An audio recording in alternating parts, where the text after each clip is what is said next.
Hi everybody, it's great to be back here again. Tomorrow it's Friday. Let's get down to our Torah lesson, Parashat Lech. There's no doubt that those of us who live here on Itamar, we are so connected to this week's portion, and there are others, of course. Not a small amount of portions that talk about our area. There are a lot of portions like that in the Torah. But Lech is really so special in that it begins, it's the beginning of Abraham entering the land of Israel, and we can actually see his point of entry into Itamar, along the valley right below us, into the city of Shechem. So it's very, very special to be able to live in a place like this, here in Itamar. And if I had the time today, I would go up to the mountain like I usually do and actually film the entry into the land. Maybe we'll do it this time on a different portion. Maybe we'll show some pictures about it. But anyway, I can't really not focus on the elections because everyone is still shaking from the outcome of the elections. How did Donald Trump win? Everyone thought that it was according to of course, all the media and the different predictions of whatever you want to call them, experts. Everyone said it was going to be Hillary and not Donald Trump. So why did Donald Trump win? And I think this week's portion, we have a lot of hints to that, or a few of them at least. And it's funny because my wife came over to me, Leah came over to me, I think it was the day before the election, whatever it was. And I said, Leah, everyone's talking that, looks like Hillary is going to take these elections. And I said, something? I found a hint in this week's portion that it's going to be Donald Trump. He's going to win. And but I didn't. I should have made the video before, so people think I'm making this all up. And no, in reality, this is what I thought before. Because where do we see an election kind of happening in this week's portion? Well, we see struggle. We see a war of 4 kings against the 5 kings. In other words, there's 4 against 5, right? Usually, the majority wins, right? 5 will take down the 4, but it happened the opposite. The 4 kings really beat the 5 kings. So I said, this is so shows the underdog, those who at least were told that they weren't the majority. And in reality, he got the majority of the what's it called, the states, right? But not maybe the whole populace. So you could say it's connected in that way, right? But anyway, it was the 4 kings that beat the 5 kings. They said, so that's a hint in my eyes. Here's a hint that Donald Trump's going to take it. Everyone's saying that he doesn't have the majority and he's not going to win. But in the end, somehow it worked out that he won the election. That's number 1. But even more so, if we look at the name of the king of the 4 kings, that's the one that they rebelled against, he led the battle of the 4 kings. His name is Kedor Laomer. And if we look in the Hebrew, it's very, very interesting because it spells out an acronym that says it all. And I'm going to show you what verse I'm talking about. You don't have to look in one because you can look in a few of them. It says, here, Parashat Lech. Let me find it over here. Okay. Here, let's just read a little bit. This is mentioned in Genesis 14. If we look at verse number 1, it says, Vayhi bimei Amraphel, in the days of Amraphel, Melech Shinar, the king of Shinar, which is Babylon, Arioch Melech Elasar, Arioch the king of Elasar. Now here it is, Kedor Laomer Melech Elam. Right? All this is the area again of that area of Mesopotamia. Kedor Laomer was the king of Elam, and Tidal Melech Goyim. And they made a war against the 5 kings. If you look at the name Kedor Laomer, it's a very interesting name. Why? Because it's the exact acronym that describes the victory of Donald Trump. What does it say? It says the word in Hebrew, ki, begins with a K. What does ki refer to? That can stand for kvod, and it's the honorable. Dalid is Donald, Donald. The Resh is part of the name Trump, so it's the honorable Donald Trump. La Nesiut, which means he will be La Nesiut, the presidency. And Ayin Mem Resh is Amer. What does Amer stand for? America, right? Those are the first 3 letters of the word America, spelled the way Rav Kook would spell with an Ayin, America. So it's very interesting. We see over here, in this word of Kedoma, who's the leader of the 4 kings against the 5, it says the Honorable Donald Trump to the presidency of America. It's an acronym, and it really fits in very well. Now, I don't like doing these kind of things of finding hints and codes and different things and letters, but I thought it was very, very funny. And I went over to Lech and I said, right away, the 4 kings beat the 5, and this name, I said, there's something, an outright hint that Donald Trump is going to take this election. And we woke up in the morning, everyone in Israel, and they were just processing the counts of the electoral votes, and the different states were coming through. And all of a sudden I said, wait, I woke later up, it was like 5 in the morning. Before I went to synagogue, I said, wait a second, I see that it looks like Donald Trump has not lost, they're still talking, they were still talking at that hour, that it's, they'll see a reverse thing and Hillary will win the election, but anyway, it turned out that he won. And the question is, what is so special about Donald Trump, and why did he win this election for? The world had 8 years of a democratic policy, America, right, of Obama administration, of 8 years, and all of a sudden now it's changing over to Donald Trump, which is an outsider. He calls himself coming in there as, of course, representing the Republicans. And it looks like that, in my simple, humble opinion, it looks like that the nation of America sort of had it with the establishment. They want to change. They want someone who's really going to give back the pride that America seems to have lost over the years. And it's been building up a long time, this kind of thing. And we see, you don't have to look far for examples of how the Russian President Putin, how he sort of belittles America now, and most nations do what they want, including all the things that have been going on in the with ISIS and terrorism in the world. So the America feels that, number one. Number two, I think the American people feel a need to reverse the terrible financial situation of the deficit going on, and hopefully, the simple farmers, as he spoke about so much, and all the simple, the hardworking people that have seemed to have gotten the raw deal and they want to make a change. But anyway, how does this connect to Israel? And how does this all connect really to this week's portion? And besides the hints that I saw here, I'd like to show you another hint about elections that go on in this week's portion. Some people don't pay attention to this, but if you look, after the War of the 4 and 5 Kings, what happens is, don't forget, the nephew of Abraham is captured, and he goes to rescue him.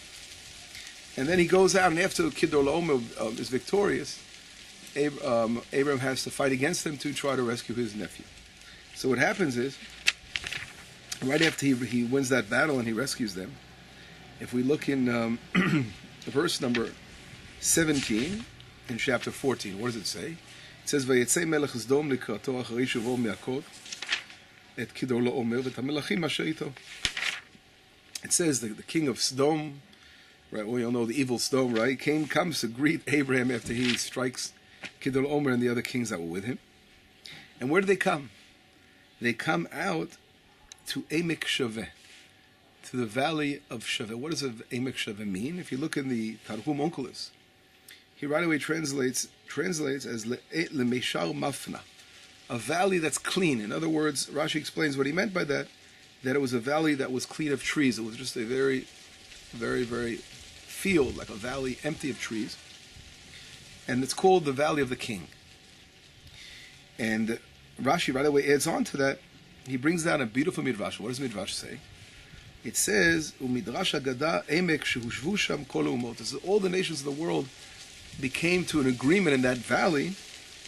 V'imlichu et Avraham aleim, and they elected Abraham as the president. Rashi uses the exact word. The midrash uses, he quotes the midrash. He uses that exact word. What does it say? V'imlichu et Avraham aleim linasi, and they appointed Abraham as president over them as an officer. Which, in other words, he wasn't only president, but he was the commander-in-chief. There, Abraham was elected as the commander-in-chief, and that's another hint of an election kind of process going on in this week's portion. And that took place in the valley, this valley called Emek HaShaveh, and the word in Hebrew, Shaveh means, clean, like Shaveh, equal. In other words, it was completely without trees in one way, or here, the midrashic interpretation is everyone agreed. Shaveh means everyone was equal in their decision and appointing and electing Abraham as the president and the commander-in-chief over the entire world. Everyone accepted Abraham's leadership. Now, how does this connect with elections? So we see, number one, a hint here to an election process. We see the war, I said, we saw some hints over there. But I really would like to get down now to the connection. How does Israel fit into this whole victory of Donald Trump? And I thought of something very special. And this is what I searched so hard in the portion to find some kind of hint to his victory right now, like a day before the election, when I heard that night before when he spoke in, I think it was Florida, and I heard how he praised Israel, how he spoke about, his love for Israel and how he's going to stand, whatever the words were, I don't remember the exact words, but he said he's going to, right out, it was very clear from where he spoke that he's going to be a president good for Israel.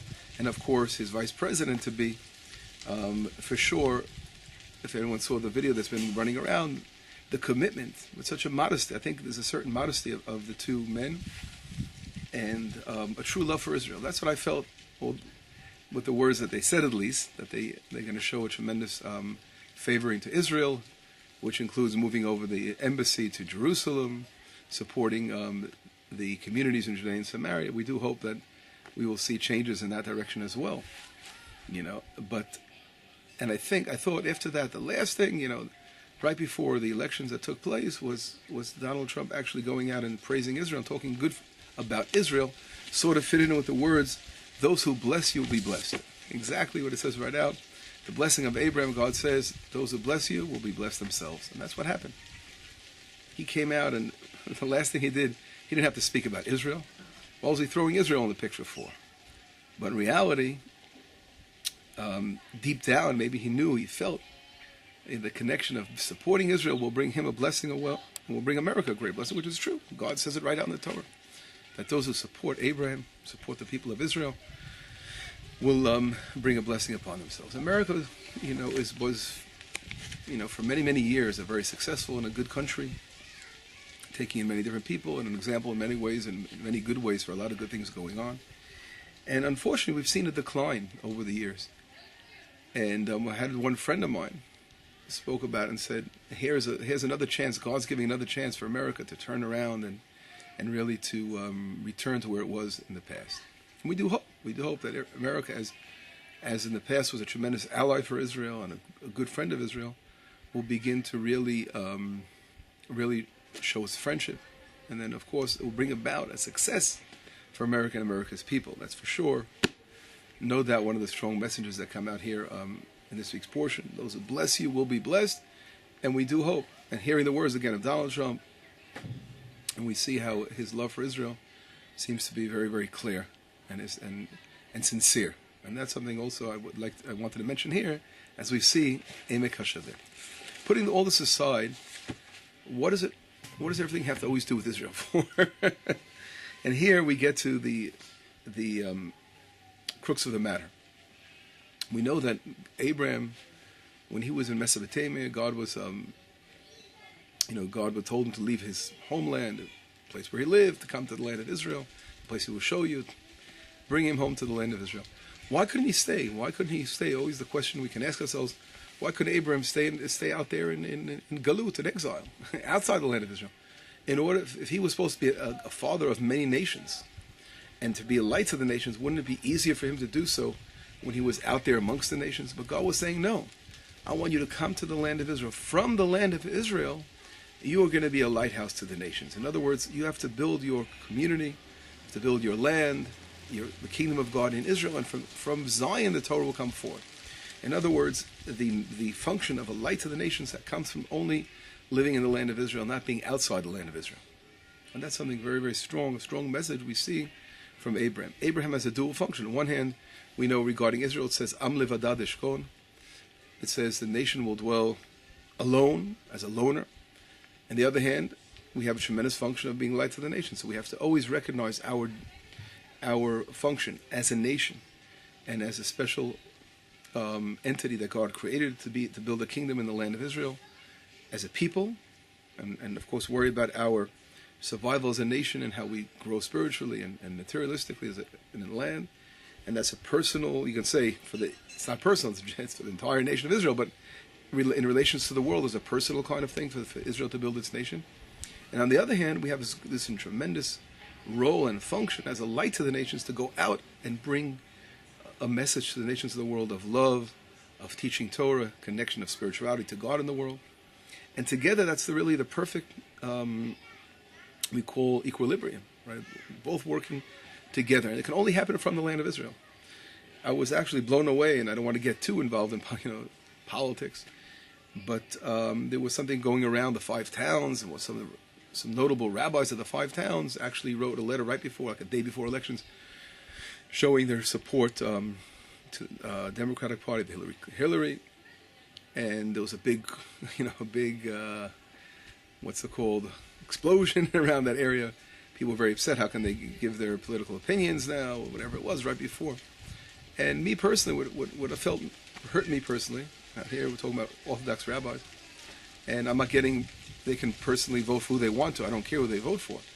But to go and announce, and those who felt a strong need to vote for Donald Trump, to go against that was, in my opinion, a very, very a serious mistake they made, putting it mildly.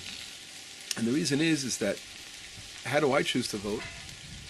A person should always look at how this leader of America is going to treat Israel and be towards Israel. And if he's going to love Israel and work together with Israel, then he's the right guy to choose. That's the most important thing. Nothing more important than that. Because Israel is the king.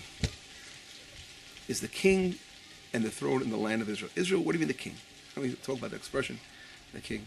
As we said before, Abraham was elected king, president of the entire world. That's the function of Israel. The king, not to say we're better than thou, but for the purpose of being a light to the nations and to reach out. And if the nations are going to go against, the king of Abraham, it's like going against that king Abraham and saying, we're not with you, we're not going to bless you, we're going to curse you. Then they have it shouldn't be a difficult decision. We should say right away, we cannot support such a leader that's not going to support Israel. Because in reality, they're going to bring a downfall. They can't succeed.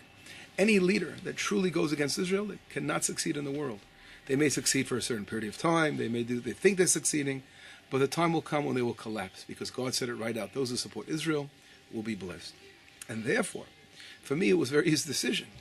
If you're going to stand with Abraham, this cat is pushing pushing the camera, so maybe shaking a little bit. If you're going to stand with Abraham, then you're the right person for me. And I think most of the Jews that are connected to Israel, and of course the non-Jews, the huge non-Jewish support that he got in different states, those who love Torah and are connected to Israel, for surely went for that, connected the whole thing together with Israel. Somehow Israel was put into the picture. And that's really how Abraham became in between this war of the 4 and the 5 kings. He was thrown right in the picture, because in reality he's really the focal point, and that should be the focal point when someone makes a decision of who's going to be a great leader.